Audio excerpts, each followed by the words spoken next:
Well, hello everybody, and welcome to Redneckanize, the home of the do-it-yourself trucker. When everything goes wrong, you gotta Redneckanize. So yeah, let's kick off the night. Let's get things going here, and I think I got some cool people calling in. So let's check it out here and see who we got on the line first to start things off. What's going on there, bud? Yeah, I can hear you. Can you hear me? Yeah, hey, how's it going? Hey, man, Travis, how you doing? I'm doing pretty good. I'm up here in Lacrosse, Wisconsin, in this no. Oh man, I tell you what.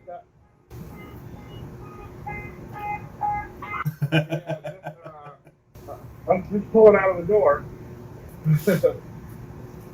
Yeah, it's a crazy one out here tonight. Oh, I bet. All of a sudden, yeah, it was everything is clear, and all of a sudden, when I get here, I wake up, and I say, "Oh man, what happened? I thought I got out of this stuff." Well, you're never out of it in Lacrosse, Wisconsin. I remember the first time I ever went through there, and I got out of the truck, and I could feel my nose hairs freezing. It was so cold.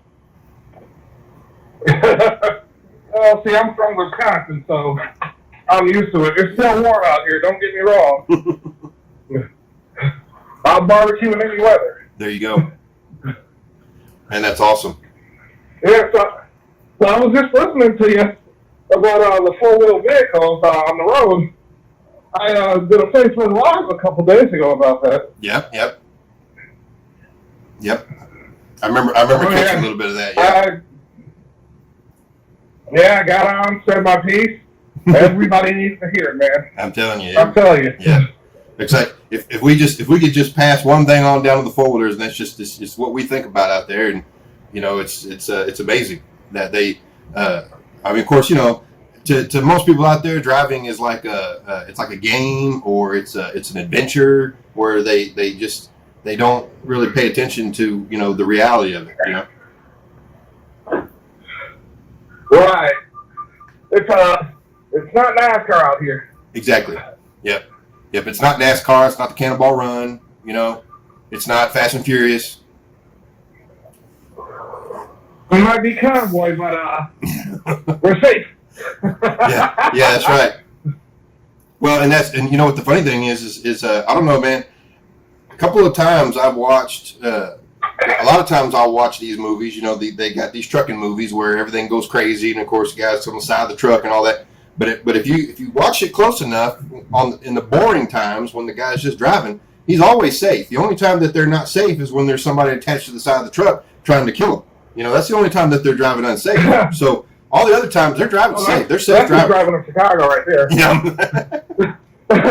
Well, that's just driving in Chicago right there, coming out of the rail yard. I'll tell you, they set up roadblocks. Right. They try to steal your loads. Yeah. Yep. Well, all truckers, you need to be safe out there. Yeah, that's right. I always tell people out there, it's it's do or die. You're guilty till proven innocent. As a truck driver, if you're not safe, somebody's going to be telling on you, because that's just the way it goes. They're going to pick on you before they pick on anybody, and you should always try to stay safe whenever you can, because eyes are watching. And a fool-wheeler is probably going to be unsafe all the time, because who isn't, right? But that's the thing, is that we always got to keep after ourselves and watch out for each other, because nobody else is. Exactly. Yep. Cool deal. So what you got going on, man?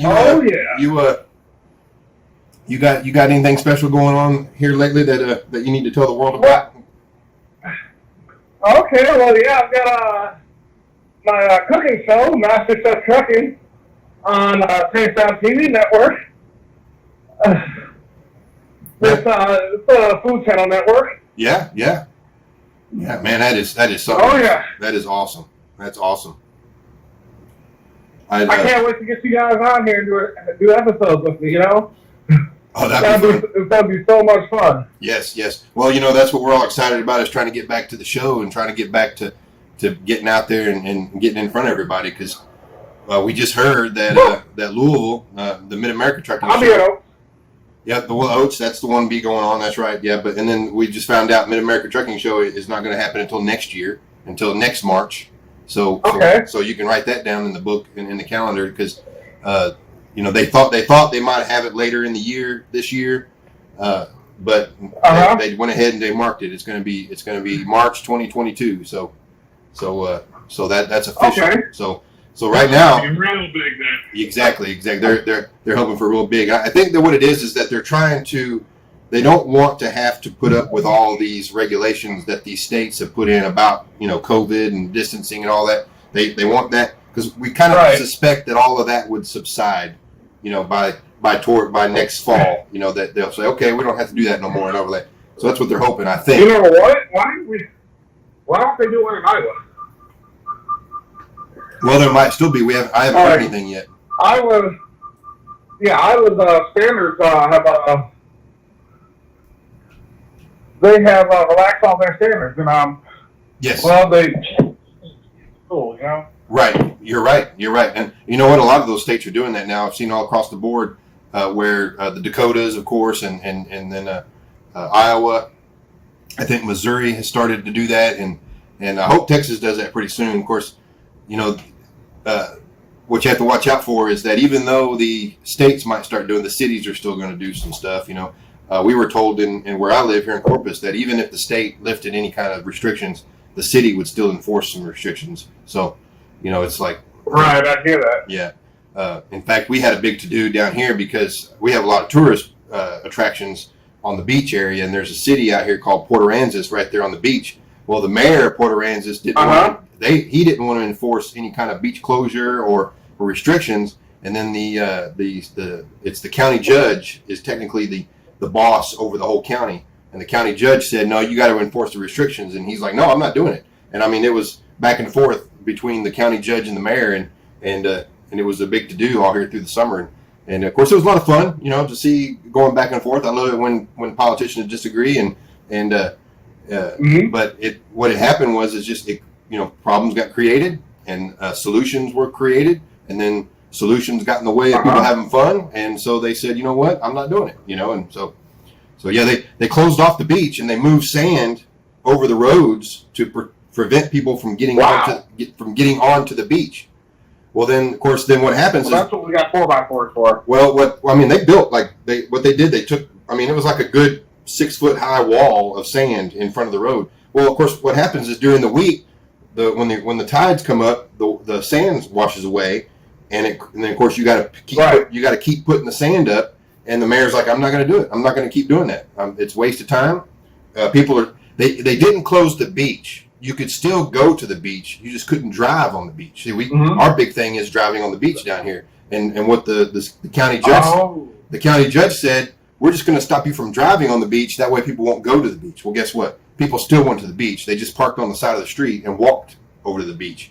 So the mayor's like, yeah. So the mayor's like, I'm not doing it. It's crazy. It created more problems than it solved. So I'm not doing it at all. So they didn't do that. And eventually the county judge had to say, okay, I give up, and all that. So, it's one of those things where. So how is it down there right now? Well, right now, today was great because the sunshine came out. It got up around 70, but it was still kind of a little bit cloudy. And it's like right now, the sun's kind of going down, and the clouds, they come over, but nothing really going on. So it looks like things are subsiding as far as cold weather and everything. So it's getting to where we can. Yeah, the weather's getting nice now. So it's getting. What's really bad right now is supply chains are happening bad, where it's the grocery stores couldn't refill their shelves, and then the warehouses couldn't refill, because if you got a warehouse in Houston or a warehouse in Dallas, it couldn't get resupplied. So even though you can't, so like HEB, their warehouse in San Antonio, I mean, dude, it was dead. Nothing was getting in, nothing was getting out. And when you're limited to where you are regionally like that, you now you got to rely on trucks coming from all over the country to bring you stuff that you normally need. and it's just slow getting going. Yeah, rates are going up. See, yeah, yeah, it's Rates are going up, but the fuel hurts. oh yeah, Oh my god, I was at like $900 a week fueling. Now it's $1,500. see. Something's got to give. Well, and that's we were just talking about that a couple of weeks ago about owner operators and buying fuel. They're taking low rates, doing the job, and then come to find out they don't really understand their fuel costs. So it's kind of like you gotta when the rates are down and the fuel is up, then you kind of like have to say, wait a minute now, I got to pay for the fuel. So where the rates got to go up, and we always know that it kind of has to catch up with itself. You have to see, the fuel going up, and then you see the rate going up, and if somebody doesn't want to pay the rate, then rate's going to sit because the fuel's got to get paid for. Well, see, I'm over here. I brought my truck over to USA Truck because you know what, they treated me amazingly when I was over there before. Right. It's just that I had problems with my old truck, so I had to leave and go make some money somewhere else in order to come back as an owner operator again. But over here we've got the load board. Right. And like I'm done for the week, and my week just started. See. I did 2 loads this morning. $477 round trip. A drop on both ends. One drop was $3,000. One drop was $4,000. 2-day week. I'm done. There you go. That's awesome. It's like it's been like that since I've been back. It's like, all right, I'm not running my truck very hard. I'm staying safe. I'm staying close to the house. I get to park my truck and fly out and go cook, come back, and do what I need to do. There you go. There you go.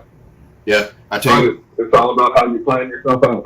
Plan yourself out. Know your board. Know your board that you work for. A lot of carriers do different things. A lot of carriers are different customers, and it's like know your business, and that's the best way we look at it, man. But yeah, cool. Oh yeah. Good deal, man. I'm so glad you called today, man. I'm so excited about your cooking show. That is awesome. I tell you what, where is it like where we can go online and get to it, or how do people get access to that? We've got a Roku channel. We're on Roku, Apple TV right now, and then they're we're also on Android TV. Okay. We're on Facebook TV. They're working on something with hopefully Netflix and Hulu also. And what's so it's a big deal right now. Well, yeah, I mean, I saw when you first sent me the link, and I was able to see. I mean, it's a good high quality production, and there's a lot of different. Oh yeah. A lot of different people cooking on there. It's not just. I mean, like 20 different people that I saw. Yeah, it's multicultural. Yeah, it's multicultural too. And it's like all right. So me, I have to do all my production myself, but I also do all the music. I do make the music for everyone on the network. Okay. Right.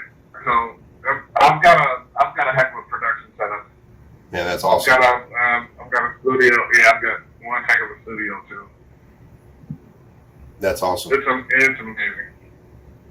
Yeah, I did a Facebook Live from the studio while I was making my new intro song for my show. It was pretty fun, We sat there and we fiddled around with the guitars for a while. We just let loose on Facebook Live. Right. Sometimes you just need that. Sometimes you need to invite friends over and just have a guitar battle, Now that's all on your personal page on Facebook, right? It's not. You don't have. Do you have any kind of other connections where people can go to check out? Like, you got a YouTube channel? Oh yeah, my YouTube channel is MasterChefTruckin also. Mm-hmm. But if you want to look us up on Facebook, it's Taped on TV, or you can look up my name, Travis Lucas Griffin, and I've got my business page there and my personal page. But those are the ways you can reach me, or you can reach me on Instagram at MasterChefTruckin also. And then I've got my LinkedIn also. Awesome. Yeah. Oh, yeah. So, hey, thanks for having me on, you know? Oh, man. Always fun to talk to you. Yeah, no problem at all. Yeah. I'm getting all that squared away here so that I can make sure we can share that on our website, redneckanize.com, and make sure everybody can reach out to you. I just saw. All right. I just I've seen the picture before, but it just caught me. But I just saw the picture that you've got with your with the bandana on your face, and you're holding your knife. You're the MasterChefTruckin ninja. No, which one? Because I heard my dad be doing also. That was pretty fun. Okay. Yeah, this is the one on your Facebook page. Fun. So yeah, that's awesome. Oh yeah, that was so much fun. Man, you're making things like cranberry, cinnamon, goat cheese. Yeah, I did a regular goat, I did a garlic nut, herb goat cheese, and caviar. Man, that's awesome. I just got done eating that. That's awesome. Yeah, I'm down about 18 pounds. I'm so happy right now. Well, that's I'm trying to get my old body back. Well, yeah, I think getting healthy. I think we've all learned this year because of the COVID and everything that getting healthy is really important because it helps fight off all these crazy little symptoms that you might get from, or they said that you were at risk if you were overweight. They said you were at risk if you had diabetes or anything like that. And it's like, man, let's get rid of that stuff. Mm-hmm. Let's get off of that. So I think I've been doing the same thing. You know what my pet peeve is? My pet peeve is when people don't wash their hands, especially in the truck stops. You see drivers coming out of the bathroom and they go and touch every freaking thing in the truck stop. And it's like, well, see, I'm known to say something to someone like, "Are you really going to touch everything after not washing your hands?" Well, I think I give them the look. Well, it's both. I mean, it's like wash your hands. Okay, and you know what? If you don't want to wash your hands, okay, that's fine. But why do you have to go touch everything? Like when all this when all this first happened, I was going to the grocery stores, and everybody said, "Be careful." Everybody said that. We didn't know anything. We said we didn't know what was going on, so be careful. So when I went to the store, I stayed away. I didn't touch. I didn't grab. I stayed away from people. And you were there. People were just like going down the aisles. They were like, do I want this? Grab this box. Grab that box. Grab that can. Grab that box. Grab that. Oh wait, and they're doing it. And they're doing it with gloves on, right? Well, it's like, all right, you drive or you're touching the cart with the gloves, but then you're grabbing stuff and you're putting it back and cross-contaminating no matter what you do. Exactly. Yeah. Why don't you just take the damn gloves off and use hand sanitizer? Yeah, I mean But then you. Yeah. Mm. Then you got some people that drive with their mask on. You're the only person in the car. Why are you driving with a mask on? Oh man, I tell you, it's just... it's comical nowadays, right? Yeah. But yeah, it's we were trying to be careful, but now we're getting over it and everybody's done with it. I think so. So hopefully we'll get back to normal here pretty soon, and maybe people learn stuff. Maybe people learn something. So that's all I hope for. So I've learned a lot. There you go. But man, I tell you what, I'm excited about this, and I'm really excited about this cooking show you got going on, and I hope that we can like I said, maybe we'll see each other this summer at a truck show, and we'll cook up something. Oh, hey, I can book a load down there at Corpus Christi, no problem. Well, see, there you go. Yeah. All you got to do is just say, "Hey, Trav, come on down." Well, and when I say, I'll keep in touch with you. I got people down here, and there's always something going on, so I'll let you know, and we'll make that happen, and we'll get it on YouTube for everybody to see. Great. That's awesome. Oh yeah. There you go. All right. Well, hey, I got to check in with Travis Jr. and oh boy. See how his day was. Sounds great, man. Sounds great. All right. Well, talk to you later. Hey, you two, now be safe out there. Thanks for having me. Yeah, thank you. Thank you for calling. All right, buddy. Bye. Bye-bye. All right, that was great. That's Travis Lucas Griffin. He's a great truck driver, master chef galore. Great supporter of Redneckanize, and we support everything he's doing out there. He's making waves, making things happen, and it's special. So we wish him all the best, and hope we get to see him this summer.